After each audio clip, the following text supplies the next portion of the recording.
Wait, work. Gotta go.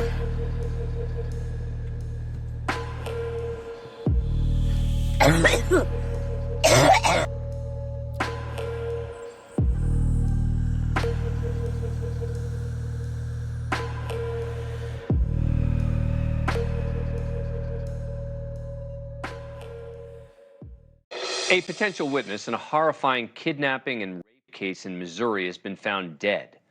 Janie Crosdale's body was discovered by kayakers in the Missouri River in June. An autopsy is pending. But police have been looking for her for months.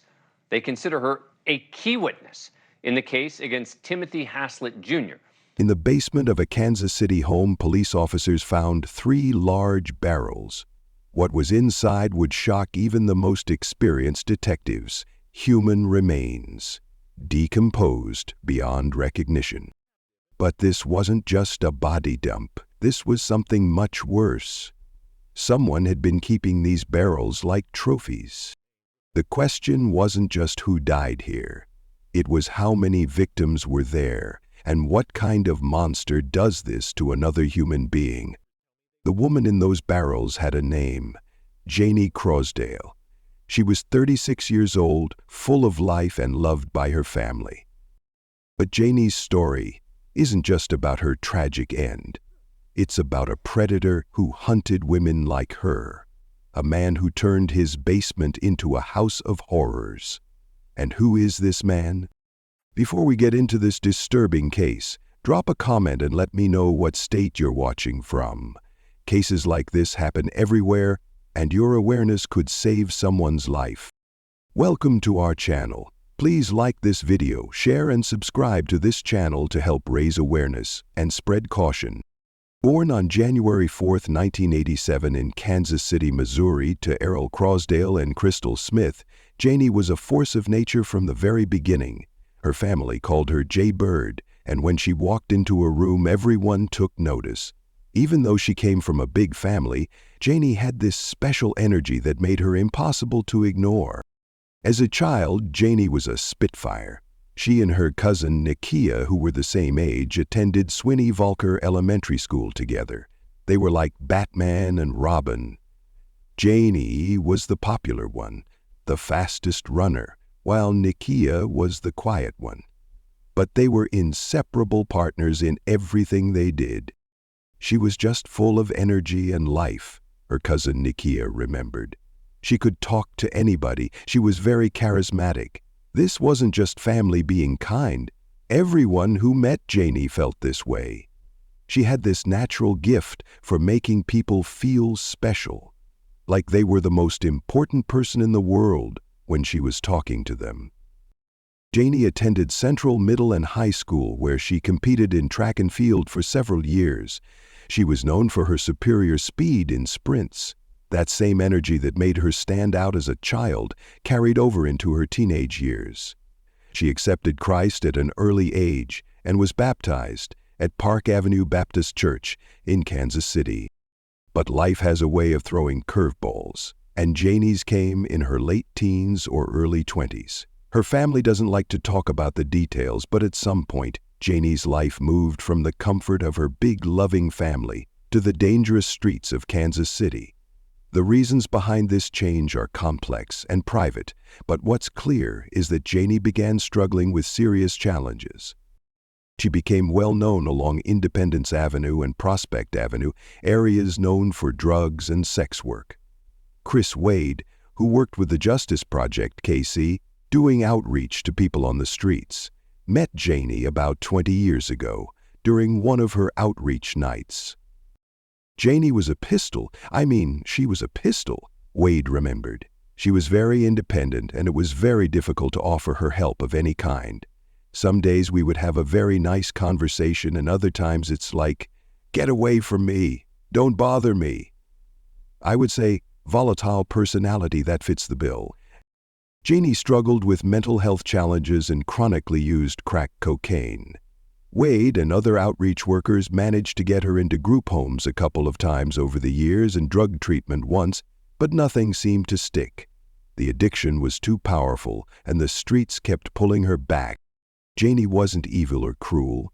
She was someone fighting battles that most of us can't imagine, trying to survive in a world that had become incredibly dangerous for her. Despite her struggles, glimpses of the real Janie, that charismatic, energetic jaybird, still shone through. Michelle Newton, who worked at Relentless Pursuit Outreach and Recovery on Independence Avenue, knew Janie as a client. She described her as gregarious and very headstrong. When Janie was clean and sober, even for short periods, Newton said she was smart, bright, and witty. The people who worked with women on the streets remembered Janie as someone who looked out for others, even when she was struggling herself. If another woman was having a bad night or needed help, Janie would be there. She had this protective instinct that never left her, no matter how deep into addiction she fell. Her family never gave up on her. They kept their doors open, hoping that one day she would walk through them ready to get clean for good. They remembered her as someone who was very free-hearted and happy when she was Janie, when she was sober. They emphasized that despite her circumstances, she was always a human being deserving of dignity and compassion. By 2022, Janie had been living this dangerous lifestyle for several years. She was 36 years old, well known in certain circles around Kansas City. She had survived longer than many people in her situation, but survival on the streets is always temporary. Every day brought new dangers, new risks, new people who might want to hurt her. This was the complex, troubled, but deeply human person who would cross paths with Timothy Haslett Jr. in the summer of 2022. A woman who was loved by her family, remembered fondly by outreach workers, and fighting every day just to stay alive in a world that had become incredibly dangerous for someone like her. While Janie was fighting her daily battles on the streets of Kansas City, a dangerous predator was hunting in those same areas. Timothy Haslett Jr. wasn't some random killer who struck once and disappeared. He was a calculated predator with a specific type of victim in mind. Haslett knew exactly where to find the women he wanted to hurt. He would cruise along Prospect Avenue, one of the main strips where women like Janie worked. This wasn't coincidence, it was strategy. He understood that women working these streets were vulnerable in ways that made them perfect targets for someone like him. Think about it from his twisted perspective. These women were often estranged from their families because of addiction. They moved in circles where people disappeared regularly and nobody asked too many questions. Many had criminal records that made them less likely to be believed if they reported crimes. Some were undocumented or had outstanding warrants, making them afraid to go to police even when they were in danger. Haslett used this knowledge like a weapon. He would approach women offering money for services, but what he was really doing was shopping for victims. He was looking for someone who wouldn't be missed right away, someone whose disappearance might not trigger an immediate massive search. The scary part is how normal he probably seemed at first. Predators like Haslett don't walk around with signs saying "dangerous killer." They often appear charming, friendly, even helpful. They know how to make vulnerable people trust them, just enough to get them alone. Haslett had a specific method.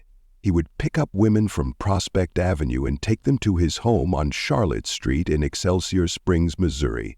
This wasn't a random location, it was carefully chosen. The house was isolated enough that screams wouldn't be heard, but not so remote that it would seem suspicious to neighbors. What makes this case even more disturbing is that Haslett didn't just kill once. Evidence suggests he had been doing this for a while, perfecting his technique, learning from each crime how to be more effective at luring and controlling his victims. Each woman he hurt taught him something new about how to hurt the next one.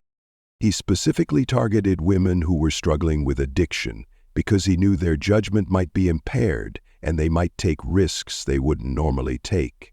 He knew they needed money desperately, making his offers harder to refuse. He understood that their lifestyle made them less likely to have people checking on them regularly. The most chilling part of Haslett's pattern was how he disposed of his victims. He didn't just kill and run. He had a system. The barrels found on his property weren't bought on impulse. They were part of a plan, evidence that he had thought through every step of his crimes, including how to make the bodies disappear. This wasn't passion or rage, this was cold, calculated hunting. Haslett saw women like Janie not as human beings, but as objects he could use and throw away. He counted on society not caring enough about these women to look too hard when they vanished. By the time Janie encountered Haslett in 2022, he had likely already perfected his approach. He knew exactly what to say, how to act, and what promises to make to get a woman to trust him enough to get in his car. He had turned predation into a science, and women working Prospect Avenue were his laboratory. The tragedy is that Janie, despite all her street smarts and survival instincts, couldn't have known what she was walking into. Haslett had spent years learning how to be the perfect predator, and she was about to become his next victim. In July 2022, Jaynie Crosdale vanished from the streets of Kansas City. For someone living Janie's lifestyle, disappearing for a few days wasn't unusual. Women working the streets often went missing for short periods. Maybe they were with a client, maybe they were in jail, maybe they were trying to get clean somewhere. But as days turned into weeks, the people who knew Janie started to worry. Her family was the first to sound the alarm. Despite the complicated relationship they had with Janie because of her addiction and lifestyle, they loved her deeply. When she didn't show up for family events or check in with anyone for an extended period, they knew something was wrong. This wasn't like her to completely disappear without any contact.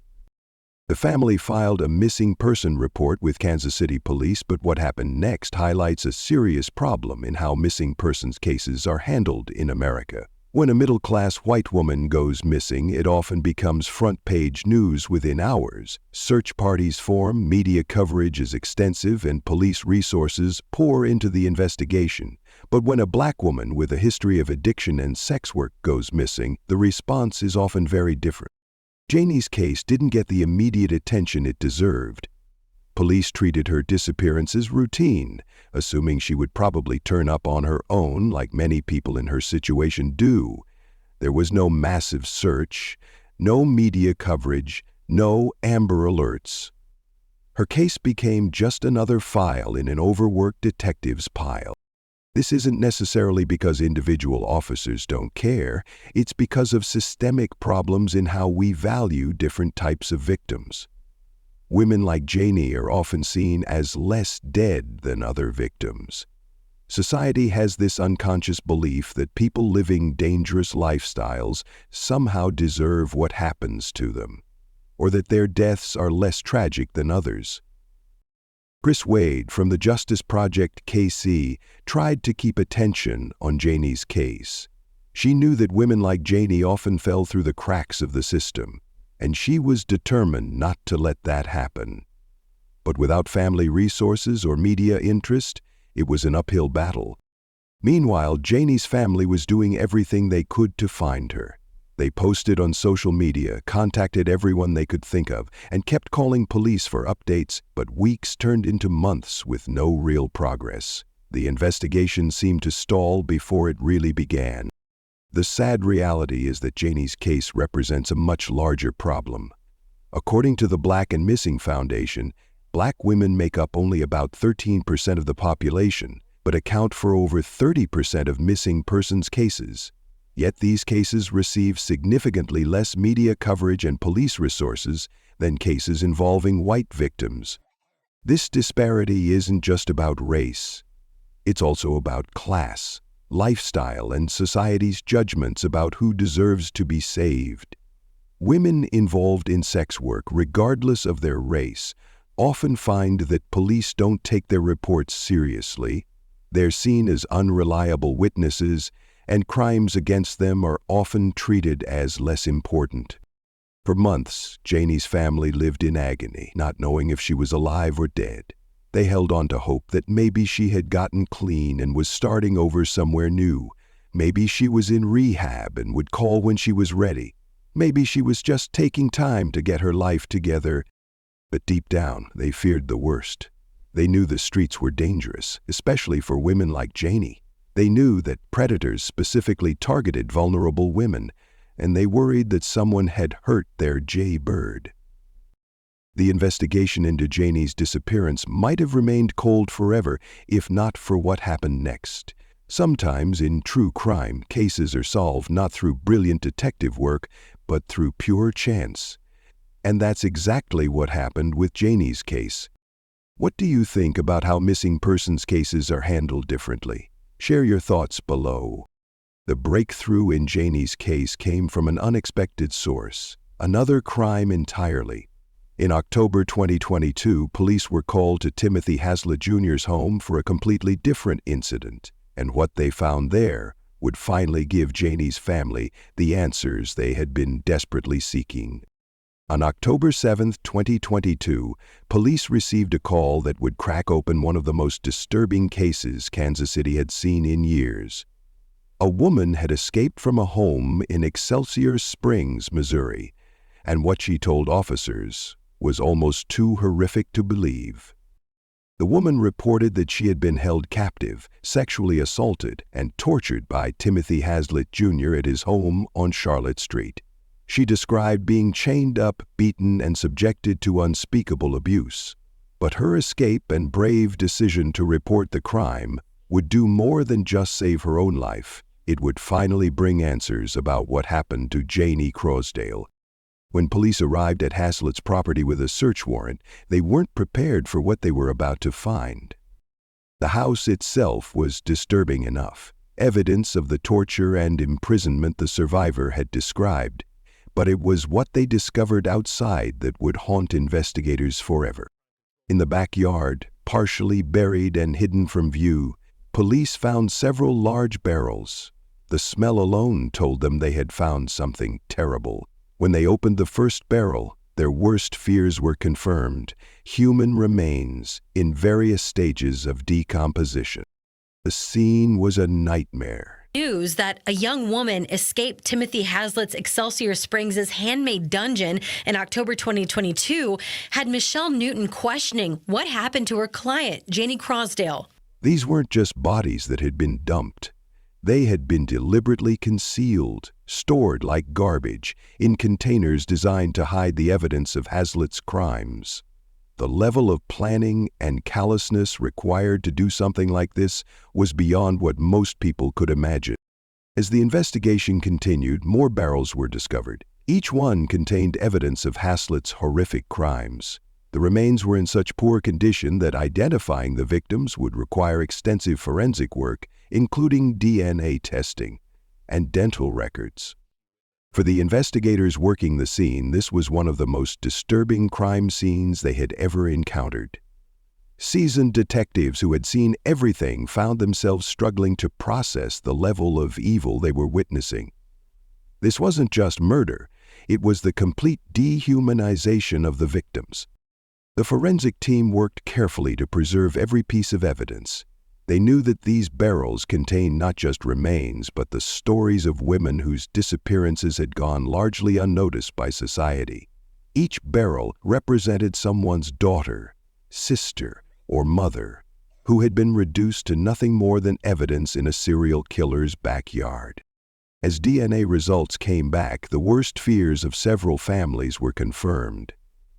Janie Crosdale's remains were identified among those found in the barrels. The vibrant, charismatic woman who had been missing for months had been dead almost the entire time her family was searching for her. The discovery answered the question of what happened to Janie, but it raised so many more. County and local investigators spent today looking for evidence in the death of Janie Crosdale. Her remains were found inside a barrel along the Missouri River last week. Police say Crosdale was a witness in their case against Timothy Haslett, who's accused of kidnapping and raping a different woman last fall. How long had Haslett been doing this? How many other women had he killed? How had he been able to operate for so long without being caught? The crime scene told a story of systematic predation and murder. This wasn't a crime of passion or a single moment of violence. It was evidence of a serial killer who had been hunting vulnerable women for an extended period. The barrels showed that Haslett had developed a routine for disposing of his victims, treating human beings like trash to be hidden away. For Janie's family, the discovery brought a mixture of relief and devastation. They finally had answers about what happened to their jaybird, but those answers were more horrible than anything they could have imagined. Their loved one hadn't just died. She had been tortured, murdered, and treated with complete disrespect even in death. Jaynie Crosdale was more than the circumstances of her death. She was Jaybird, the charismatic little girl who could talk to anyone. She was the fast runner who competed in track and field. She was the woman who looked out for others, even when she was struggling herself. She was someone's daughter, cousin, and friend. Her murder by Timothy Haslett Jr. represents a failure of our entire system to protect vulnerable women. But her story also represents an opportunity for change. Every time we tell Janie's story, we're fighting against the forces that tried to make her invisible. Timothy Haslett Jr. was charged with first-degree murder in Janie's death, along with multiple other charges related to his crimes against other victims. Tonight, this man, Timothy Haslett, faces a new charge, first-degree murder. It is the 10th charge against him in a case that goes back nearly 2 years and began when a woman he kidnapped escaped from his basement and ran for help. While justice in the legal system is important, true justice for Janie means ensuring that other women don't suffer the same fate. The fight for justice continues in how we treat missing persons cases, how we support people struggling with addiction, and how we protect our most vulnerable community members. Janie's legacy should be a commitment to doing better. Her family wants people to remember that despite everything she went through, Janie was a human being who deserved love, respect, and protection. They want her story to help other families find their missing loved ones and to prevent other women from becoming victims. If this case opened your eyes to these important issues, please like this video and subscribe for more stories that need to be told. Jaynie Crosdale's voice was silenced by a predator, but her story continues to speak. It's up to us to listen and to act on what we've learned.